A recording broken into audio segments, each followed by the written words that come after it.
Hello everyone, स्वागत है आपका नवदीक्षा एजुकेशन पर। कैसे हैं आप सभी?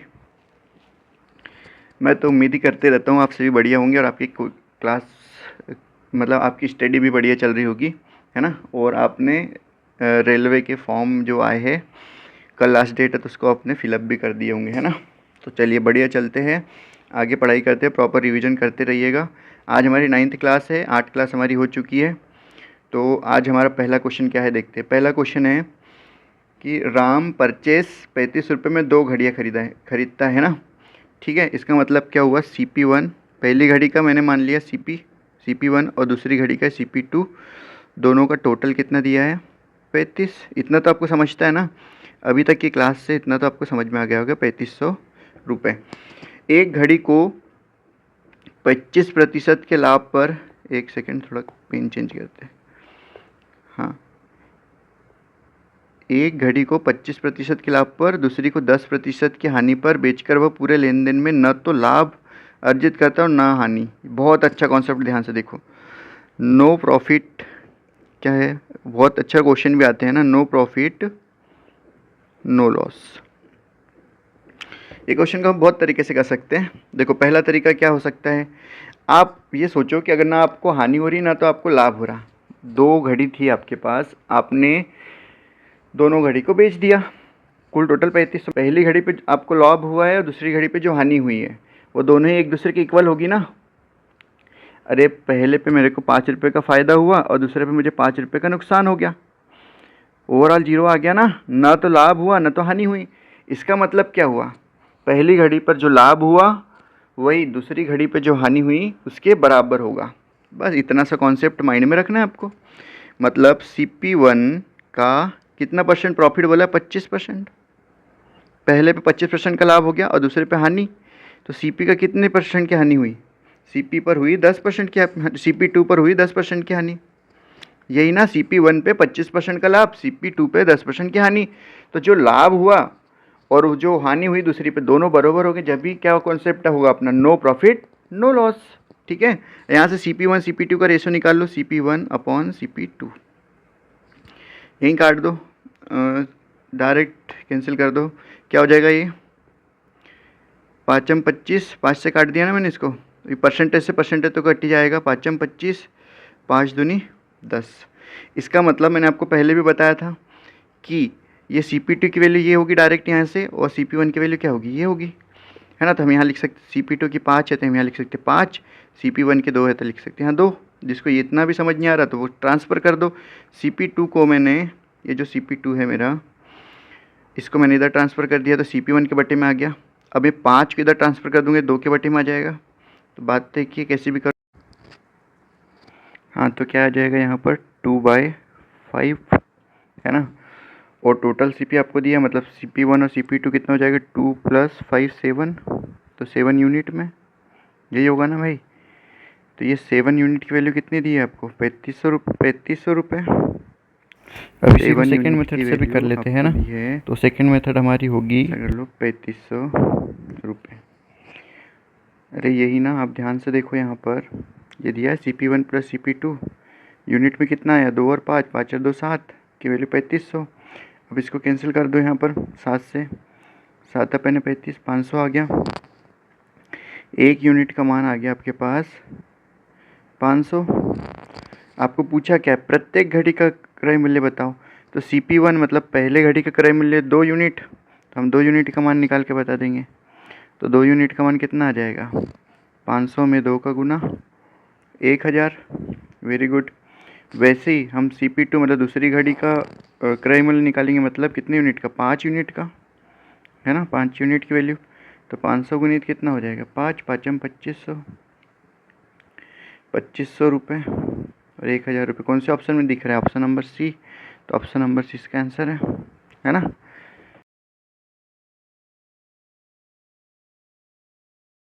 सेकेंड मेथड क्या है, एलिगेशन वाली मेथड से करेंगे, है ना। अब एलिगेशन आपके लिए नया हो सकता है, ध्यान से देखो। अभी कभी भी याद रखना, मैं एलिगेशन का थोड़ा कॉन्सेप्ट बता देता हूँ। अगर हम यहाँ पर वो लेंगे profit and loss, profit and loss ऐसे लिख लो परसेंट, यहाँ भी लेंगे हम प्रॉफिट एंड लॉस परसेंट, यहाँ overall profit and loss percent, है ना। ये पहले आर्टिकल पर मान लो, ये दूसरे आर्टिकल पे, और ये ओवरऑल दोनों का मिला के। तो हमारे पास यहाँ पर क्या आएगा जब इनको हम माइनस और रो करेंगे, तो अभी समझ लो यहाँ पर आता है हमेशा सीपी का रेशो। किसका आता है भाई? सीपी का रेशो आता है। किसका आता है? सीपी का। और अगर मैं यहाँ पर पहले आर्टिकल का और दूसरे आर्टिकल का क्या लूँ? सीपी। यहाँ सीपी लूँ तो यहाँ भी सीपी लेना पड़ेगा, और यहाँ ओवरऑल सीपी लेना पड़ेगा। ओवरऑल सीपी लेना पड़ेगा। बहुत इंपॉर्टेंट कॉन्सेप्ट है, ध्यान से देखो। आज इसी कॉन्सेप्ट पे बेस्ड क्लास है, समझ लो, है ना। और बहुत ज़्यादा क्वेश्चन आते हैं, रेलवे में भी भर भर के आएंगे, एसएससी में भी आते हैं क्वेश्चन, और बैंकिंग में भी आते हैं क्वेश्चन। तो आपको ध्यान से यहाँ देखना है ना। तो जब ये सीपी बोलेगा तो हमारे पास यहाँ पर क्वांटिटी का रेशो आता है। किसका रेशो आता है? क्वांटिटी का रेशो आता है भाई। कैसे आता है मैं अभी समझाता हूँ आपको, अभी इतना याद रखो। क्वांटिटी 1, क्वांटिटी 2, CP1, CP2, ठीक है। तो जब प्रॉफिट एंड लॉस लेंगे तो सीपी का आएगा, और सेम लेना है आपको। ऐसा नहीं कि मैंने यहाँ प्रॉफिट और लॉस ले लिया, प्रॉफिट एंड लॉस ले लिया, और मैं यहाँ सीपी लिख दूँ, ऐसा ना चलेगा भाई। अगर यहाँ प्रॉफिट एंड लॉस लिया, यहाँ भी प्रॉफिट एंड लॉस, तो यहाँ भी प्रॉफिट एंड लॉस लेना है, ठीक है। अभी देखो बहुत सारे क्वेश्चन करेंगे, धीरे धीरे आपको समझ में आ जाएंगे, है ना।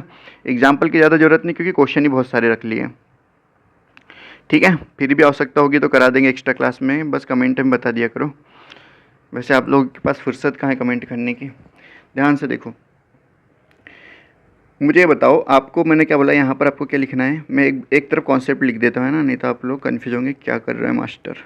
ध्यान से देखो, ये यहाँ पर हम लेंगे profit and loss percent, profit and loss percent, ये पहले आर्टिकल पे, और ये दूसरे आर्टिकल का लिखेंगे, और यहाँ ओवरऑल लिखेंगे, है ना। Overall profit and loss percent. हमारे पास यहाँ क्या आ जाएगा? हमारे पास यहाँ आ जाएगा सीपी, यहाँ भी आ जाएगा सीपी, ठीक है। अब ध्यान से देखना है, 25% का क्या होगा उसको? प्रॉफिट पहले आर्टिकल पे, और दूसरे आर्टिकल पे 10% का लॉस। ये दिया है ना यहाँ पर, अरे दिख नहीं रहा आप लोगों को? 25% का लाभ पहली घड़ी पे, और दूसरी घड़ी पे 10% की हानि। वही लिखा मैंने, और बीच में को ओवरऑल लिखना है। तो ओवरऑल प्रॉफिट लॉस क्या है? ना तो हानि हो रही, ना तो लॉस हो रहा, बोला है ना। इसका मतलब जीरो होगा ना भाई, जीरो, है ना। ठीक है, मार्केट में जीरो टू हीरो बहुत चलता है। ध्यान से देखो, शून्य से शिखर तक। अब यहाँ पर हम सॉल्व कर लेंगे, है ना। ठीक है, ये जीरो है भाई, शून्य, 0%। प्रॉफिट लॉस कितना? 0%, या फिर जीरो ही लिख दो, परसेंट क्या लगा, ठीक है, समझने के लिए लगा दिया मैंने। अब ध्यान से देखो, यहाँ पर आपके पास क्या आ जाएगा? 25 में जीरो जोड़ दो, तो 25 में से जीरो घटा दो तो 25 ही आएगा, और ये माइनस माइनस प्लस हो जाएगा। अरे जीरो में से माइनस करना है 10, माइनस माइनस प्लस हो गया, तो कितना आ गया? 10%। तो सीधी सी बात है, हमारे पास यहाँ कितना आ गया? 10। मैंने क्या बताया था आपको? सीपी आता है, तो ये हमारा CP1 और ये हमारा CP2 आ गया। इसका और भी रेशो में आता है, तो सॉल्व कर लो इसको। कैसे सॉल्व कर लूँगा मैं? 5 दूनी 10, 5 हम 25, तो 5 और 2 मतलब CP1 CP2 7 हो गया। 7 की वैल्यू कितनी दी हमको? 3500। 3500 दिए ना भाई, ठीक है, वेरी गुड, 3500 दिए। तो 1 की वैल्यू कितनी आ जाएगी? 500। तो 2 की वैल्यू कितनी आ जाएगी? पहले आर्टिकल ना, तो 2 की वैल्यू कितनी? CP1 की वैल्यू कितनी आ जाएगी? 1000। 1000। और CP2 की वैल्यू कितनी आ जाएगी? 5। 5 मतलब 2500, इसलिए नहीं रहा होगा। तो ऑप्शन नंबर सी इसका आंसर, ठीक है। दोनों मेथड से मैंने बता दिया, अब ध्यान रखना। चले आगे, वेरी गुड। अगला क्वेश्चन क्या बोल रहा है भाई? एक फल विक्रेता फलों के भागों को 2/5 फलों के 2/5 भाग को होगा, है ना। फलों के 2/5 भाग को, ये इधर है ना, 2/5 भाग को 10% के लाभ पर और शेष को 5% की हानि पर बेचता है। यदि, हाँ मैंने यही बोला था आपको करना क्या है? ध्यान से देखो, मैं अभी आपको एक बताता हूँ। मैं आपको यहाँ पर लिखना है डेटा, ये मतलब number of article, number of article, और आपको यहाँ पर लिखना है प्रॉफिट एंड लॉस परसेंट, ठीक है। नंबर ऑफ आर्टिकल आपको पास कितने दिए? मान लो, मैं एक एग्जांपल समझा देता हूँ, पहले क्वेश्चन को भूल जाओ, मैं आपको एक एग्जांपल दे रहा हूँ। एग्जांपल, नंबर ऑफ, आपको यहाँ लिखना है number of article. Number of article कितने? 5 हैं और 2 है। एक पर आपको 25% का प्रॉफिट होता है, दूसरे पे आपको 20% का लॉस होता है। ये दिया है। तो आपको ओवरऑल प्रॉफिट लॉस निकालना है, overall profit and loss percent निकालना है। तो क्या करोगे आप, इसका मल्टीप्लाई कर दो इसके साथ, इसका मल्टीप्लाई कर दो इसके साथ और ओवरऑल लिख दो। तो मैंने किया 5 गुणित 25 धन आएगा तो ये ऋण का 20 है गुणित 2 बट्टे में ओवरऑल कितना है आपके पास 5 और 2 7 आर्टिकल एंड टोटल आर्टिकल। कुछ नहीं कर रहे, वेट एंड एवरेज है ना, यहाँ पर हम एवरेज ही निकाल रहे हैं और कुछ नहीं कर रहे। ध्यान से देखो, तो एवरेज निकालते सबको आता है ना। तो 5 25 सॉरी 25 पंचे 125 हो गया यहाँ पर, -40 बटे 7 घटा दो भैया, और 12 में से 4 घट दो, 8 4 12 बटे 7, तो ये आएगा 87 बटे 7% ओवरऑल। ये एग्जाम्पल दे रहा था, मतलब इस टाइप से सॉल्व करना है ना। अब ध्यान से देखो, ध्यान से देखो, अभी आपको यहाँ पर नंबर ऑफ आर्टिकल क्या क्या दिए हैं देखना है ध्यान से। चलो अब क्वेश्चन सॉल्व करेंगे है ना। हमको दिया 2/5 भाग, और शेष की बात करिए तो ये जो 5 इसके हर में, ये हर है या डिनोमिनेटर बोलते हैं आप लोग इंग्लिश में। तो इसका हमको एक मल्टीपल को टोटल मान लेंगे हम, है ना। इसके एक मल्टीपल को क्या कर लेंगे हम, टोटल मान लेंगे। क्या होगा इसका मल्टीप्लाई, एक मान लो मैंने 10 मान लिया, आप 20 भी मान सकते हो, कोई दिक्कत नहीं है। मैंने 10 मान लिया, ठीक है, 2/5 भाग पे 10। तो मैंने ओवरऑल टोटल कितने मान लिए, 10 आर्टिकल टोटल मैंने 10 मान लिए। अब इसका 2/5 करना है, कितना हो जाएगा भाई, 4 होगा। और इतना आता है 10 का 2/5, 5 दूनी 10, 2 दूनी 4, 4 ही होगा। और शेष बोला है तो 10 में से जब यहाँ पर रिमेनिंग आएगा, 10 में से जब ये 4 घटा दोगे तो कितना बचेगा, 6 ना। 10 में से 4 घटाओगे 6 बचेगा भाई, ठीक है। अब समझ में आ गया होगा आपको। अब ये आपके आर्टिकल है, मैंने बोला था आपके यहाँ लिखना है नंबर ऑफ आर्टिकल, ठीक है। नंबर ऑफ फ्रूट से बोल लो जो दिया रहेगा उसी के अकॉर्डिंग। और आपको यहाँ लिखना है टोटल प्रॉफिट एंड लॉस, इस पर कितना। पहले आर्टिकल पे बोला है 10% का लाभ, तो ये 10% का लाभ। सब क्वेश्चन को ध्यान से पढ़ना है, क्वेश्चन से ही लिख रहे हैं हम, है ना। 10% का लाभ, ठीक है भाई, 10% का लाभ दिया पहले पर। और दूसरे शेष को 5% की हानि पर, मतलब ये 6 को 5% के लॉस पर ही बेचता है। तो कुल लाभ दिया है तो कुल क्रय मूल्य निकालना है। तो सबसे पहले हम क्या कर लेंगे इसके लिए, सीधे सीधे आप निकाल लो टोटल प्रॉफिट एंड लॉस। कैसे निकालते हैं भाई, 4 का गुना करेंगे हम, यही बताया था ना मैंने आपको पिछले अभी एग्जाम्पल में। 4 का मल्टीप्लाई 10 के साथ, 6 का मल्टीप्लाई 5 के साथ, और ओवरऑल आर्टिकल से डिवाइड कर देंगे 10, है ना। एवरेज निकाल रहे हो, कुछ नहीं। 4 गुणित 10 धन 6 गुणित ऋण 5, क्योंकि लॉस है, बटे टोटल आर्टिकल 10, तो 40। अभी पूरा पहले दूसरे क्वेश्चन इसलिए लिख रहा हूँ, मैं डायरेक्ट ही लिखूँगा, है ना, ठीक है। क्योंकि आपको भी स्पीड आना चाहिए और बार बार स्टेप लिखने की आदत भी नहीं होना चाहिए। और इतनी 9वीं क्लास चल रही तो इतना तो कॉमन सेंस होना ही चाहिए। 6 पंचे 30 -30 बटे 6 पंचे 30 मतलब -30 बटे 10, यही होगा भाई। अब यहाँ पर 40 में से 30 घटा दो तो 10 बटे 10, कितना आ गया आपके पास, 1%। ओवरऑल प्रॉफिट परसेंट आपके पास कितना आ गया, 1%। तो ये 1% की वैल्यू आपको कितनी दी है, 1% आपका टोटल ओवरऑल प्रॉफिट है। धन में है मतलब प्रॉफिट है।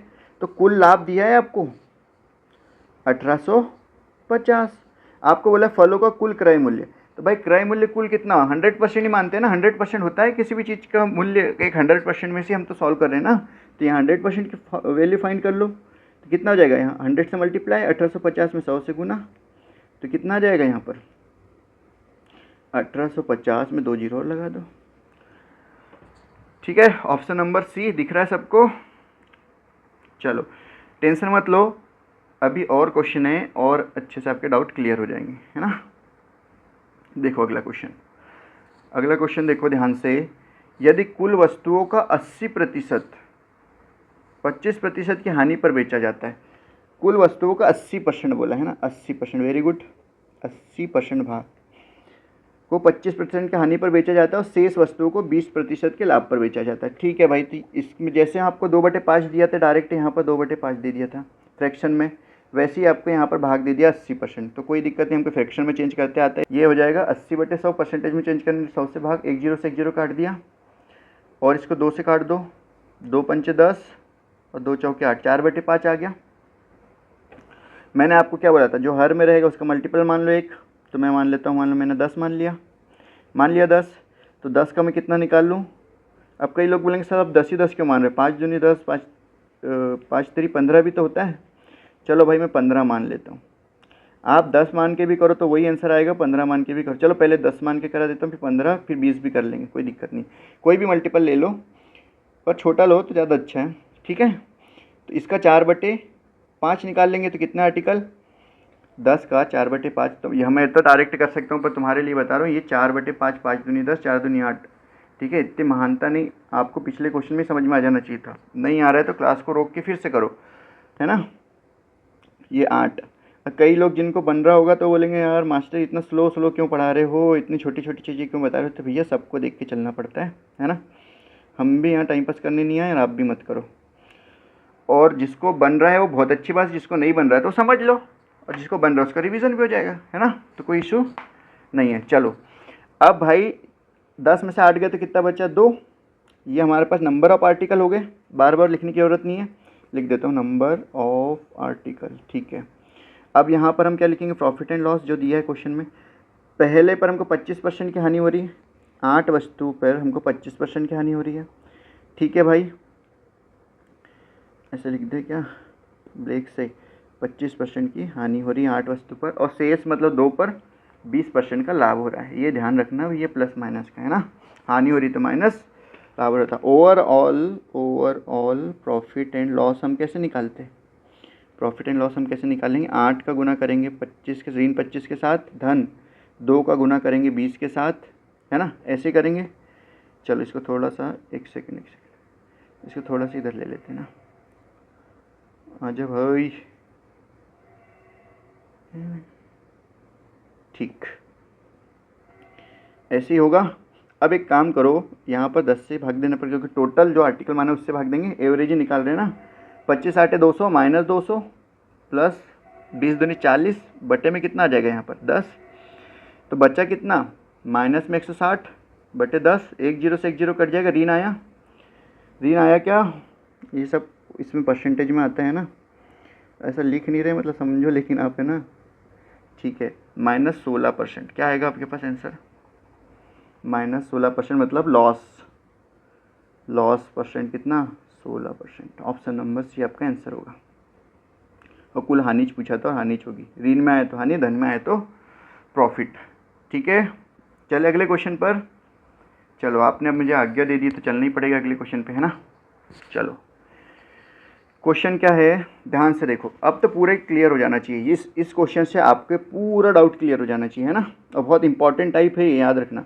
1/3 वस्तुएं 15% लाभ पर बेची जाती है, 25% वस्तुएं 20% लाभ पर, तथा शेष वस्तुएं 20% हानि पर बेची जाती है ना। क्लास देख रहे हो ना तो पेन चला लो, कॉपी पेन हाथ में रख लो। डायरेक्ट कोई ऐसे बैठ के क्लास देख रहा होगा ना, सिर्फ क्लास देख रहे हो मनोरंजन के लिए, वो भी 2 की स्पीड पे या फिर 1.5 की स्पीड पे लगा के, तो आप बहुत बड़ी गलती कर रहे हो ना। जल्दी भाग लो क्लास से। अब यहाँ बैठ रहे हो तो क्लास को आराम से पहले क्वेश्चन को पढ़ो, है ना, लगे तो रोक दो, पर क्वेश्चन को अच्छे से पढ़ो, या फिर मैं पढ़ रहा हूँ तो कुछ क्वेश्चन को मैं जब पढ़ रहा हूँ तो उसको अच्छे से समझो, क्योंकि जब तक तुम क्वेश्चन नहीं समझोगे तब तक तुम कुछ नहीं कर पाओगे, है ना। मैथ्स में क्वेश्चन को जब तक ध्यान से नहीं पढ़ोगे, समझोगे नहीं इसमें क्या करना है, तब तक तुम स्पीड भी नहीं बना पाओगे, नहीं आपको बनेंगे क्वेश्चन, है ना। फिर 4 5 साल 7 8 साल तक बुढ़ापे तक तैयारी करते रहना। और अभी जो मनोरंजन कर रहा होगा क्लास देख के, तो बिल्कुल भी ना करे भैया, ठीक। तो पेन कॉपी साथ में रखो और साथ में चलते रहो। 1/3 वस्तुएं 15% के लाभ पर बोला है, ठीक है। कितनी वस्तु की बात कर रहा है वो, 1/3 की। और बोल रहा है कि 25% वस्तुएं, और कितनी वस्तुएं, 25% वस्तुएं। अभी वस्तुओं की बात करें, हम आर्टिकल निकालना पड़ेगा ना हमको, नंबर ऑफ आर्टिकल, ठीक है। फिर बोला शेष, ठीक है भाई। तो 25% की फ्रैक्शन वैल्यू सबको पता है कितनी होती है, 1/4। अब अगर ऐसे 2 आ गए आपके पास फ्रैक्शन, तो आपको क्या करना है, इन दोनों का एलसीएम कितना आएगा भैया, 12। उसको आप मान लो टोटल आर्टिकल। 3 और यहाँ लिख देता हूँ, कैसे नहीं तो कई लोग कन्फ्यूज हो जाएंगे। 3 और 4 का एलसीएम 12 आता है, किसको नहीं पता था ये। तो हमने मान लिया टोटल 12 आर्टिकल, टोटल मैंने मान लिए टोटल आर्टिकल 12, ठीक है। उसमें से 1/3 मतलब 1/3 कर दो 12 का, तो कितना आ जाएगा, 4, ठीक। फिर बोला उसने 1/4 कर दो, मतलब 25% वस्तुएं बोला ना, 1/4 कर दो, तो कितना आ जाएगा, 3। 4 और 3 7 आ गया, और शेष बोला रिमेनिंग, तो रिमेनिंग कितने होगी मेरे भाई? 4 3 7 5 12 होते हैं क्या? तो रिमेनिंग 5 बचा ना 12 में से। अरे 4 3 7 तो हो ही गए, तो 12 में से 7 घटाओ तो 5 शेष। ठीक, वेरी गुड। तो अब क्या करना है हमको, क्या बोला हमने कि जो हमारे पास 4 आर्टिकल है, 4 वस्तु, उसको 15% के लाभ पर, कितने प्रतिशत के लाभ पर भाई? 15% के लाभ पर है, ठीक है, बेची जाती है। और 1/4 वाली को 20% के लाभ पर, ये 20% के लाभ पर है 3 वस्तुओं को। और जो शेष है हमारे पास 5, उनको हानि पर बेचेंगे 20% के।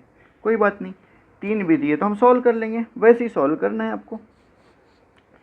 ओवर, इसको मैं थोड़ा छोटा कर लेता हूँ भाई, है ना, बाद में अपने को दिक्कत होगी, क्योंकि अभी आगे बहुत कुछ करना है। क्योंकि इसमें ओवरऑल नहीं पूछा है हमको, सीपी पूछा है ना, ओवरऑल प्रॉफिट लॉस नहीं पूछा है हमको, सीपी पूछा है।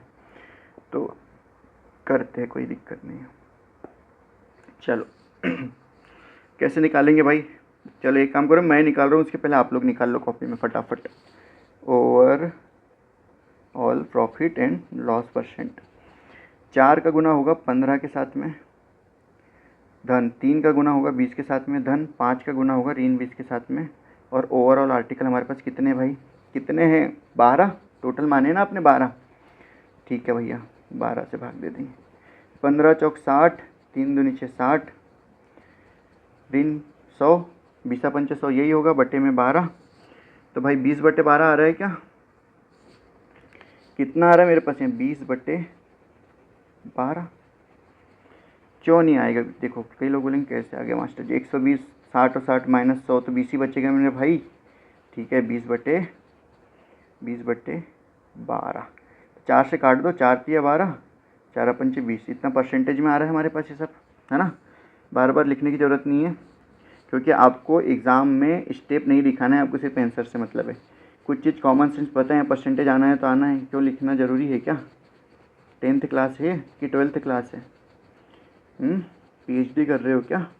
नहीं ना, नौकरी चाहिए, तो बस ध्यान रखो लेकिन। ठीक, चलो अब आगे करते हैं। हमको यहाँ पर आ गया ओवरऑल प्रॉफिट लॉस कितना आ गया? 5/3%। धन में आया है, इसका मतलब हमारे पास ये प्रॉफिट है। तो हमको कुल लाभ कितना दिया है? कुल लाभ दिया, इसका मान दिया है हमको 138.50। कई लोग दशमलव देख के डर जाएंगे, लेकिन कुछ भी नहीं भाई, कटेगा ज़रूर कहीं ना कहीं है ना। तो मैं इसको पहले 5 से काट देता हूँ, काट दूँ 5 से। 5 दूनी 10, 5 7 35, 5 7 35, यही आया, यहाँ दशमलव लगेगा। अब इसमें 3 का मल्टीप्लाई करना पड़ेगा, उधर ट्रांसफ़र होगा तो यहाँ पर 1 आ गया, और ये 27.7 में 3 का गुना हो जाएगा। और अगर हम बट्टे में 100 को भी, ये परसेंटेज की वैल्यू कितने परसेंटेज को उधर ट्रांसफ़र करोगे ना, देखो मैं यहीं बता देता हूँ, जगह कम है तो परसेंटेज का मान कितना होगा? 1/100 होता है, तो 100 उधर जाएगा तो यहाँ 100 से गुना हो जाएगा ना, सिर्फ 1 बचेगा। 3 भी चले गया उधर, और 100 भी चल गया बट्टे में, तो उधर गुने में जाएगा ना, तो गुना हो गया 3 और 100 का। ठीक है, अभी यहाँ पर परसेंटेज लिख देते हैं, कॉपी में लिख लिया करो, कुछ चीज़ जो मिटा देता हूँ अगर उनको डाउट रहता है तो।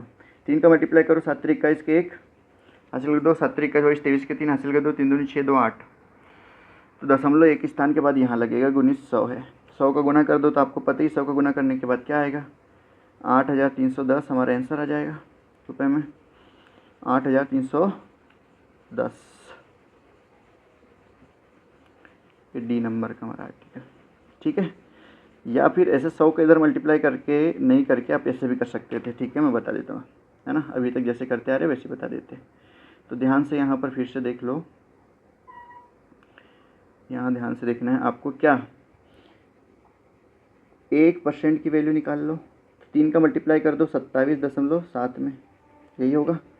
फिर हमको मल्टीप्लाई करने पर कितना आया था? 831 और 83.1। 100% की वैल्यू के लिए इसमें कितना गुना करने पड़ेगा? 100 का।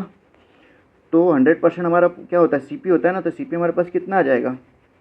बोलो भाई, 8310, है ना। ठीक है, कर लेना गुना। तो ऑप्शन नंबर डी हमारा आंसर है।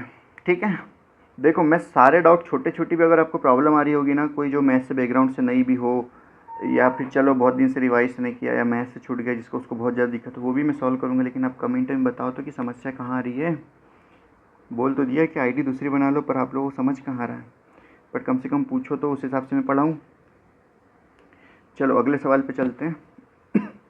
अगला सवाल क्या है?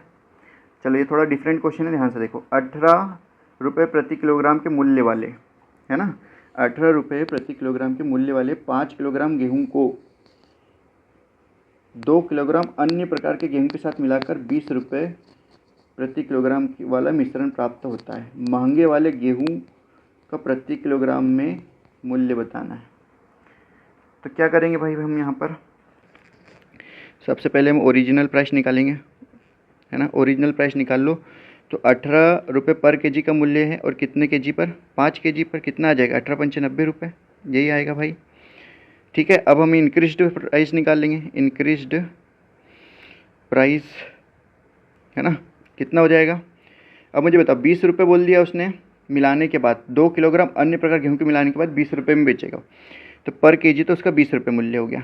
अब 2 केजी मिला देगा 5 में, तो कितना हो जाएगा, 7। तो मिलावट के बाद कितना मिश्रण बनेगा, 140 रुपये का।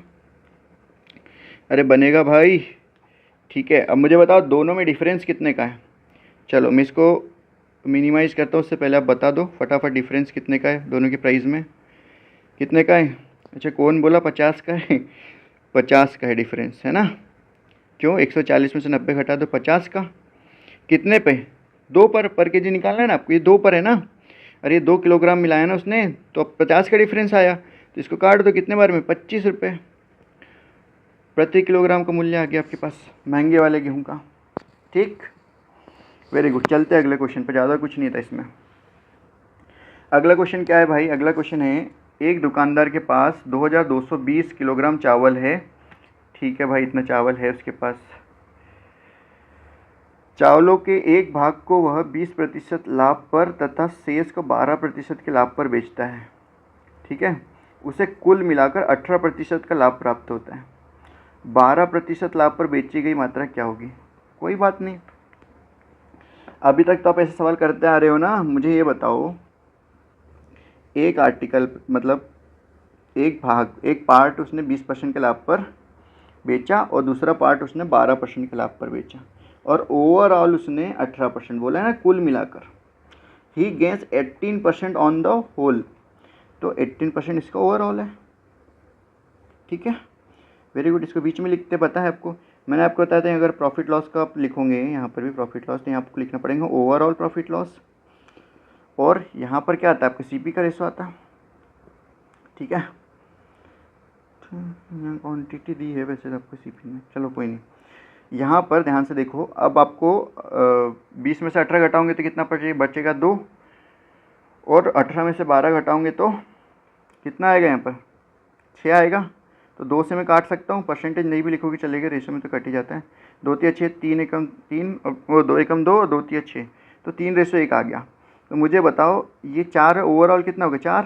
ये 4 यूनिट का मान आपको कितना दिया है, 2220 केजी दिया है ना। 4 से काट दो, 555 बार में कटेगा। ठीक है, वेरी गुड। तो उसने हमको बोला है कि 12% क्या पूछा है, ध्यान से देखो, यहाँ पर ध्यान से देखो, कलर चेंज करते हैं, चलो बैगनी। 12% लाभ पर बेची गई मात्रा किलोग्राम में क्या होगी। 12% पे भाई ये 1 है, और 20% के लाभ पर बेची गई कितनी यूनिट में, 3 यूनिट। 1 यूनिट का मान बताना, तो 1 यूनिट का मान तो आपके पास ऑलरेडी आ ही गया है, ये 1 यूनिट की तो मान है, 4 से काट दिया, तो ऑप्शन नंबर ए। अगर बाई चांस आपसे पूछ लिया होता 12% लाभ के स्थान पर 20% लाभ पर, 20% लाभ पर क्या करते भाई आप लोग, 3 यूनिट का मान निकालते ना। 20% पे 3 यूनिट है, तो 3 यूनिट का मान निकालो, तो 5,555 गुणित कितना करना पड़ता है आपको, 3। आपका आंसर आ जाता, है ना, ऑप्शन नंबर सी आता जहाँ तक। बट अभी आपको ये नहीं पूछा है। ठीक है, चलते हैं अगले क्वेश्चन पर, चले ना, कोई डाउट नहीं होगा। आई होप अभी तक जैसे क्वेश्चन करते आ रहे थे वैसे ही था, सेम टाइप, कोई दिक्कत नहीं। अगला क्वेश्चन क्या है,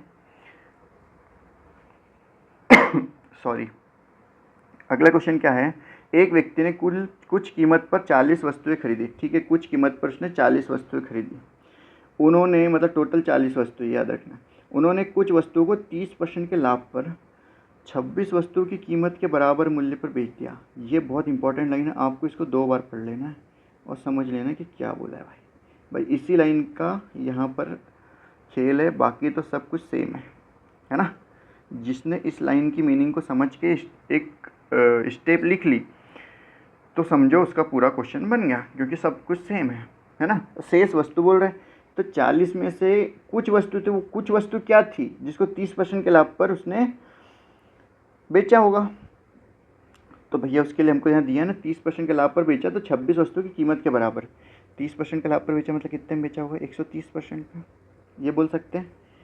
ये किसके बराबर बोला उसने, 26 वस्तु की कीमत के बराबर। ये दिया है ना, यहाँ ध्यान से देखो, बैगनी कलर में फोकस करो, ये दिया 26 वस्तु की कीमत के बराबर मूल्य पर। तो अब मुझे ये बता दो, इसको हम क्या लिख सकते हैं, 26 CP पर, और हमने CP कितना माना 100%, तो CP की जगह मैं कितना लिख सकता हूँ 100%। परसेंट से परसेंट उड़ा दो भाई। और वैसे भी कितने वस्तु पे बेचने पे 130, तो 1 वस्तु मान लेंगे ना हम, कुछ वस्तु बोला तो उसके 1 की तो मान निकालना है हमको, निकाल लो। अब 0 से 0 काट दो, 13 दूनी 26, 2 तो 1 का मान कितना आ गया आपके पास 20, 10 दूनी 20 हो जाएगा ना, वेरी गुड। अब यहाँ पर आपके पास 1 का मान तो 20 आ गया, इसका मतलब 40 वस्तु थी, उसमें से आपके पास कुछ वस्तु कितनी 20 और शेष कितनी 20, यही होगा मेरे भाई, यही बोला है ना। शेष 40 में से 20 जाएगा तो 20 ही बचेगा, मतलब 20 से 20 भी काट दो तो 1:1 ही आया ना आपके पास। 1:1 लिख सकता हूँ मैं यहाँ पर, 1:1। हाँ आप बोलेंगे बिल्कुल लिख सकते सर, क्यों नहीं लिख सकते सर, ये तो जन्म सिद्ध अधिकार है सर। कोई नहीं, चलो अब यहाँ पर हमको देखना है कि भैया पहले आपको 30% के लाभ पर इस वस्तु को बेचा उसने, और इसको बोला उसने 18% के लाभ पर। ये क्वेश्चन में तो पेन भी नहीं चलाना था वैसे ना, अभी प्रैक्टिस कर लोगे ना आप लोग, आपको पेन चलाने की ज़रूरत ही नहीं पड़ेगी। लेकिन मैं ऐसे बता नहीं सकता ना बिना पेन चलाए, है ना, बाइक और ट्रेंड कर दोगे तुम। मतलब तुम्हारा फ़ायदा ही नहीं है ना, फिर पढ़ाने का क्या फ़ायदा अगर बच्चे को समझ ही नहीं आ रहा है करना कैसे है। उड़ाना तो आपको है फिर प्रैक्टिस कर करके, और वैसे भी प्रैक्टिस क्लास में तो उड़ाना मैं सिखाऊंगा ही, है ना। प्रैक्टिस क्लास में आप देखोगे ना कि कैसे एकदम क्वेश्चन, अभी तो आप समझो तभी आपको प्रैक्टिस क्लास समझ में आएगी इसकी, है ना। और मैं कोर्स कंप्लीट कराऊंगा, मैं बार बार कह रहा हूँ, आप क्लास कंटिन्यू करो और विश्वास रखो बस, है ना।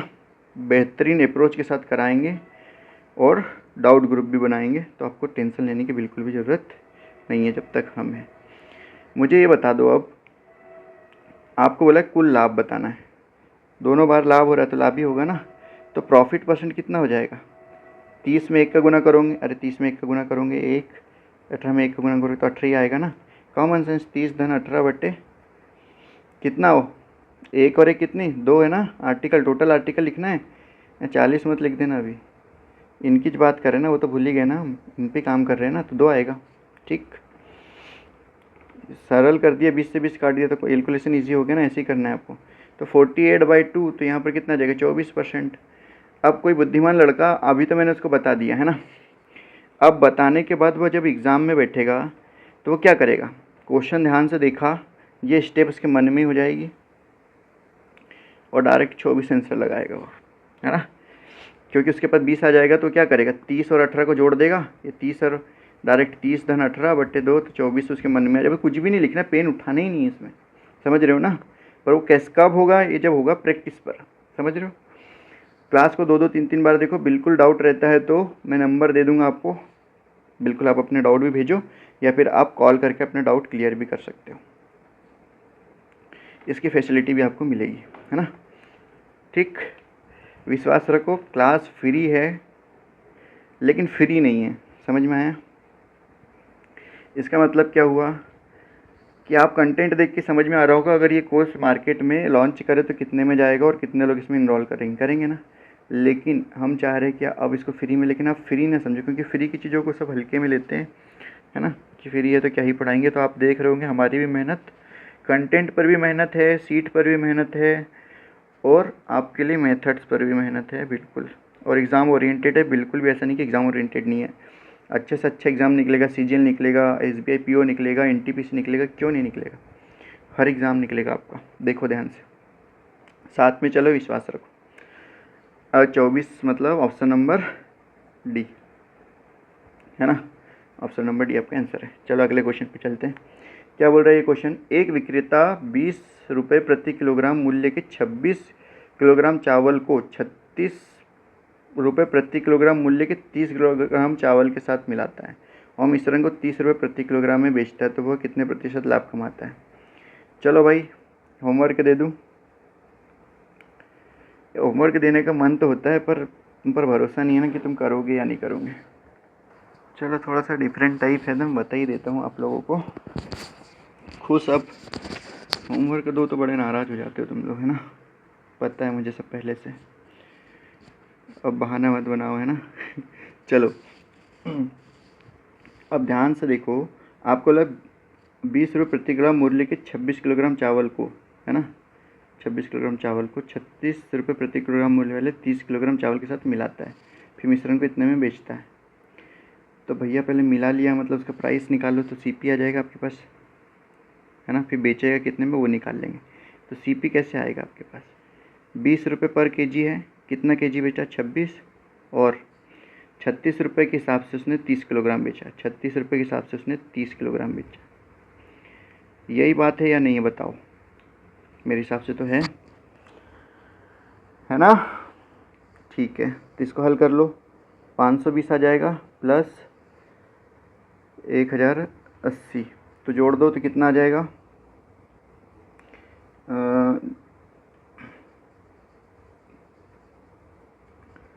ठीक है 1600 आ गया, ये हमारा सीपी आ गया, है ना। अब हम यहाँ से क्या निकाल लेंगे, एसपी, क्योंकि हमको प्रॉफिट निकालना है ना। तो प्रॉफिट तो आपको पता है, profit upon 100, profit upon CP into 100, hang नहीं होना है बिल्कुल भी, है ना, पुराने मोबाइल की तरह। ध्यान से देखो, एसपी अब उसने बोला है कि और मिश्रण को 30 रुपये प्रति किलोग्राम में बेचता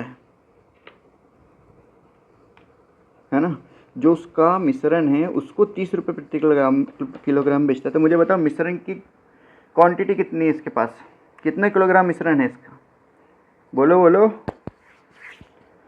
नहीं आया। ऐसे में कैसे चलेगा भाई, पता रहना चाहिए, पता क्वेश्चन में ही तो दिया है आपको, पता है ना। पहले तो 26 किलोग्राम और कितना, 26 किलोग्राम और 30 किलोग्राम को उसने मिलाया है ना, तो कितना हो जाएगा 56, बोला क्यों नहीं तो फिर। चलो 56 किलोग्राम, 56 किलोग्राम जो उसका मिश्रण था उसको बेच रहा है वो कितने के भाव से बेच रहा है, 30 के भाव से बेच रहा है, 30 की किलो प्रति ग्राम के हिसाब से बेच रहा है। तो ओवरऑल एसपी कितना जाए, कितने में बेचा उसने, हाँ 1680 में बेचा, यही ना भाई। अब यहाँ पर आप प्रॉफिट निकालोगे, प्रॉफिट परसेंट, तो प्रॉफिट अपॉन सीपी इंटू 100। वाह, 9th क्लास में कौन सा मास्टर ये फार्मूला लिखता है बताओ। चलो 1600 में से 1680 में से 1600 घटा दो, एसपी माइनस सीपी होता है ना प्रॉफिट, तो 80 बटे सीपी कितना है आपके पास 1600 गुणित 100, 2 जीरो से 2 जीरो काट दिया, और 16 पंचे कितना होता है 80, तो 5% आपका आंसर होगा ऑप्शन नंबर बी। ठीक है, मिक्स क्वेश्चन बिल्कुल ऐसे रखे ही है ना, क्योंकि आपकी आदत बिगड़ जाती है ना, सोचने के एक ही जैसा तरीका एक ही क्लास में होगा तो कैसे मज़ा आएगा, नहीं आएगा ना। इसलिए बेहतरीन क्वेश्चन क्लास आपको साइकोलॉजिकली मैथमेटिक्स में फिट रखने के लिए वैसे क्वेश्चन का सीक्वेंस भी रखा जा रहा है ना, तो वो सब हम पे छोड़ दो, आप ध्यान से क्लास लगाओ। अगला क्वेश्चन क्या है, देखो यार, अब ये आप लोगों पे डिपेंड करता है कि आप लोग क्लास लगा के, व्यूज़ का कोई मतलब नहीं, इस पर 10 भी आ जाए, 20 भी आ जाए, 30 भी आ जाए, इससे कोई फ़ायदा नहीं। एक बच्चा भी पढ़ ले रहा है, मैंने शुरू दिन ही बोला था चैनल ओपन करने का मतलब ही ये है। लोग सब्सक्राइबर देख के पढ़ाई करते हैं मुझे पता है, बट कभी कभी आपको यहाँ देखना है कि यार ये एफ़र्ट कितने लग रहे हैं, कंफर्ट कैसा है, और डाउट भी क्लियर हो सकते हैं ना, आपको मनी देना है। बस कुछ प्रॉब्लम है, मैंने माना कि रेगुलर क्लास नहीं हो पा रही, लेकिन उसको भी मैं करूँगा, रेगुलर ही होगी कल से आपकी क्लास, है ना। कुछ चीज़ें होती है इसलिए थोड़ा डिले हो जाता है, बाकी आपकी क्लासेस होगी, है ना। और ऐसा भी नहीं है कि आपको 10-15 सवाल करा के 50 सवाल करा के ख़त्म कर, जब तक पूरे टाइप पूरे क्वेश्चन कवर नहीं होंगे तब तक कराएंगे। फिर भी अगर बाई चांस कुछ छूट गया या कुछ नया टाइप आ गया एग्ज़ाम में, तो एक नई क्लास आपकी जो प्ले लिस्ट है उसमें ऐड कर दी जाएगी, बिल्कुल, है ना। तो टेंशन नहीं लेना है। ध्यान से देखो अगला क्वेश्चन। आज मैं इसलिए बता रहा हूँ क्योंकि आप लोग क्लास लगा नहीं रहे हो, मुझे समझ में आ रहा है ना, तो क्लास लगाओ। एक विक्रेता 20 रुपये प्रति किलोग्राम मूल्य के 26 किलोग्राम चावल को 36 रुपये प्रति किलोग्राम मूल्य के 30 किलोग्राम चावल के साथ मिलाता है, मिश्रण को 30 रुपये प्रति किलोग्राम में बेचता है, कितने प्रतिशत का लाभ कमाता है। तो मुझे ध्यान से बताओ, ये क्वेश्चन सेम है क्या, 1, 20, 26, 36, 30। हाँ सेम क्वेश्चन है। चलो सेम क्वेश्चन है तो पहले प्रैक्टिस कर लो, पीछे नहीं पलटना है। क्वेश्चन है तो प्रैक्टिस कर लो, नए पेज पे लिख। Same same question. ठीक है, तो चलो अगले सवाल पे चलते हैं। अब आया ना ज़बरदस्त सवाल, इसको बोलते हैं सवाल। अब देखो, अब आपका वार्म अप बहुत अच्छे से हो गया है, बहुत अच्छे से आपको सब कुछ कॉन्सेप्ट समझ में आ गया। तो अब ये क्वेश्चन करो, बहुत बढ़िया। क्या बोला है? सुषमा ने 6 मेज और 12 कुर्सियों को 12,000 रुपये में क्रय किया, खरीदा। 6 मेज, तो मेज को मैं एम लिख देता हूँ, हिंदी वाले ऐसे ही समझ लो भैया, टेबल चेयर की जगह। चलो टेबल ही कर देते हैं। 6 टेबल, मेज मतलब टेबल बोला ना, 6 टेबल, 12 चेयर, कुर्सी मतलब चेयर, 12 चेयर का सीपी कितना है आपके पास? 12,000। ठीक है। उसने मेजों को मतलब टेबल को 15% के लाभ पर तथा कुर्सी को 10% की हानि पर बेच दिया। उसका कुल लाभ 300 था। तो मेजों की कुल कीमत याद कीजिए, है ना।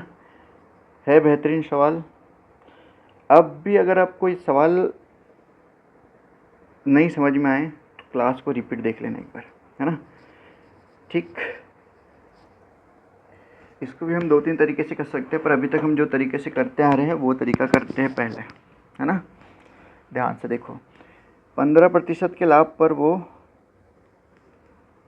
चेयर को बेच रहा है और 10% की हानि पर वो क्या बेच रहा है भाई? एलिगेशन से कर रहे हैं ना, 10% की हानि पर। वो मेथड भी बता दूंगा बेसिक में तुमको, पहले एलिगेशन ही करते आ रहे हैं तो वही देख लो ध्यान से।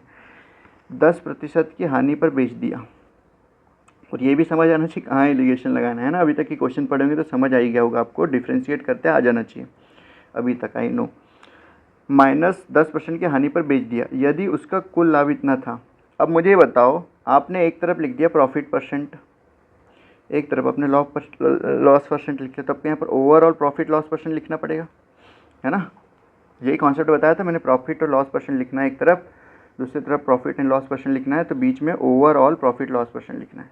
परसेंट में ही लिखना पड़ेगा ना भाई। अगर आप यहाँ भी परसेंट में लिख रहे हो, यहाँ भी परसेंट, तो यहाँ भी परसेंट, यहाँ नंबर में लिखोगे तो यहाँ भी नंबर में, यहाँ भी नंबर में। तो परसेंट में दिया है क्या? नहीं दिया, नंबर में दिया है। प्रॉफिट कितना दिया है तुमको? 300 दिया है।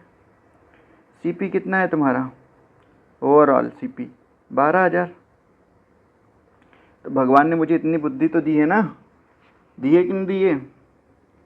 तुमको भी दी है बुद्धि कि अगर तुम्हारे पास 300 रुपये का प्रॉफिट और सीपी 12,000 है, तो मैं प्रॉफिट परसेंट निकाल लूँगा ओवरऑल सीपी है ना। 300 रुपये का ओवरऑल फ़ायदा भी है, तो ओवरऑल सीपी अपने अपने आ जाएगा। 300 बटे 12,000 गुनी 100, ऐसे निकालेंगे ओवरऑल। ऐसे निकलेगा ना भाई? बोलो हाँ कि ना। कुछ तो बोलो। स्क्रीन देख के पढ़ाना में बड़ा गजब है ना। चलो कोई नहीं, 2 जीरो से 2 जीरो काट दिया, 1 जीरो से 1 जीरो। पानी पी ले क्या? चलो क्लास सब ख़त्म ही होने वाली, बाद में पी। इसको कैंसिल कर लो भाई। 6 दूनी 12, 6 पंचे 30, 5/2 आ गया, 5/2% आ गया मेरे पास। तो मैं यहाँ क्या लिख सकता हूँ? ओवरऑल प्रॉफिट परसेंट कितना आ गया? 5/2%। ओवरऑल आया ना। क्यों लिखा 5/2? अभी भी समझ नहीं आया किसी को? 5/2% लिखा। अब ध्यान से देखो इसको, ये फ्रैक्शन में, तो फ्रैक्शन में चेंज करना मैंने तुमको शुरुआत में सिखाया था। बटे में क्या है इसके? 2, तो 2 के मल्टीपल से इसमें मल्टीप्लाई कर दो। तो किससे मल्टीप्लाई कर सकता हूँ मैं? बताओ किससे मल्टीप्लाई कर दूँ मैं? 4 से कर दूँ तो 2 से कट जाएगा, 2 दूनी 4, तो 5 दूनी 10 आ जाएगा यहाँ। ऐसे काटते नहीं है ना, नहीं आपको समझ नहीं है। चलो क्लास रिपीट करके देख लेना कैसे किया, ठीक है। ये तो 10 आ गया यहाँ पर। तो अगर मैंने यहाँ 4 से मल्टीप्लाई किया तो मुझे यहाँ भी 4 से मल्टीप्लाई करना पड़ेगा और यहाँ भी 4 से मल्टीप्लाई करना पड़ेगा। अरे याद है 10वीं क्लास में दोनों पक्ष में 2 से गुना करने पर कोई फ़र्क नहीं पड़ता है ना। बस वैसे ही सब में 4 से मल्टीप्लाई करना पड़ेगा। तो मुझे बताओ यहाँ पर अब क्या आएगा? अब आपको ये ध्यान देना है कि कितना बना ये 4 से। जब तुमने मल्टीप्लाई कर दिया तो मुझे ये बताओ, और एक कलर ले लेते हैं ना, कितना बना भाई? अभी तक तो आपने कर लिया होगा। यहाँ 60% हो जाएगा। ये भी पेन कैसा है? ये पेन गड़बड़ है भैया, थोड़ा डार्क हो जाओ। नहीं जाती, देखो। हाँ, तो ये 15 चौक 60 हो जाएगा ना। 15 में 4 का मैं अगर गुना कर दूँ तो 15 चौक 60%, और ऋण 10 में 4 का गुना तो ऋण 40%, यही होगा। और यहाँ पर मेरे पास ओवरऑल कितना है भैया? अरे यार, ओवरऑल कितना है यहाँ पर? ओवरऑल है हमारे पास 10%, यही है ना। चलो कोई बात नहीं। अब मुझे बताओ 60 में से 10 जाएगा तो कितना बचेगा? 50। अरे अभी तक बता रहे, तुमको ध्यान नहीं आ रहा क्या? ये 60 में से हमको ये जो क्या क्या बोलोगे, ग्रीन कलर, इस पर फोकस करना है। 60 में से 10 गया तो कितना बचा? 50 बचा। ठीक है, ये कौन सा कलर है? आ रहा है ना समझ में? आराम से देखो, कोई दिक्कत नहीं है। नहीं आएगा डबल समझाएंगे। अभी तो एक और मेथड समझाएंगे, ध्यान से देखो। 50 है। अब यहाँ पर एक काम करो, 10 में से माइनस करना है आपको 40, तो ऋण ऋण कितना हो जाएगा? धन। तो यहाँ पर भी कितना आ जाएगा? 50। अरे 10 ऋण ऋण 40, ऐसे ही ना घटाएंगे तो ऋण ऋण का क्या हो जाएगा? धन। ठीक है भैया, 50 आ गया। 50 से 50 काट दोगे तो 1:1 आ जाएगा तुम्हारे पास। 50 से कम 50, 50 से कम 50। ठीक है भाई। अब मुझे बताओ क्या पूछा उसने? मेजों की कुल कीमत याद करो। ओवरऑल कितनी दी है? मतलब 2, 1 और 1 2 ना। ओवरऑल 2 यूनिट की वैल्यू कितनी है? 12,000। अरे है भाई, 12,000 की नहीं है ना? तो कितने बार में कट गया? 6,000 में। उसने हमको बोला है 6 मेजों का मूल्य, तो इसे 6 मेजों का मूल्य तो ये है ना। 6 मेजों का मूल्य, ये पेन कहाँ गया? आजा भाई। हाँ, ये 6 मेजों का मूल्य तो ये है ना। 6 मेजों का मूल्य 15% के लाभ पर ना। 6 मेजों का 15% लाभ, मतलब ये मूल्य उसका। एक सीपी आता है तो ये उसका एक है, दोनों का एक एक है, तो दोनों को 6,000 रुपये जाएगी, तो 12,000 हो जाएगा। 6 मेज का मूल्य अभी 6,000, 12 कुर्सी का पूछते तो भी 6,000, क्योंकि एक ही है ना, तो 1 यूनिट की वैल्यू आ गई ना। आई होप आप लोगों को क्लियर होगा। क्लियर है? अगला क्वेश्चन देखते हैं। अच्छा, यहाँ से बेईमान दुकान वाला है ना, तो बेईमान दुकान वाले की एक कल क्लास लगा देंगे, जितने भी क्वेश्चन टाइप होंगे सारे एक ही क्लास में करा देंगे। उसके बाद मिसलेनियस क्वेश्चन करेंगे, और 2 क्लास होगी आपके प्रॉफिट एंड लॉस की, कल और परसों होगी रेगुलर, और उसके बाद आपका डिस्काउंट होगा, है ना। डिस्काउंट में भी बहुत बढ़िया बढ़िया सवाल करेंगे और बहुत बढ़िया मेथड से करेंगे। इसको एक और मेथड से आप करके देखना, बेसिक मेथड से, जो मैंने इसके पहले एक क्वेश्चन को शुरुआत में आपको करवाया था, है ना। वैसे ही आपको बेसिक मेथड से करके देखना है, नहीं तो मैं कल तो बताऊंगा, है ना। तो बेसिक मेथड से करने के लिए आपका होमवर्क है, याद रखना है, ठीक है। और चीटिंग कोई नहीं करेगा, ठीक है। तो ठीक है, क्या थैंक यू। अब क्या बोले आपको, पढ़ाई लिखाई करो बढ़िया से, हमारा पूरा सहयोग रहेगा आपके लिए। ठीक है, धन्यवाद।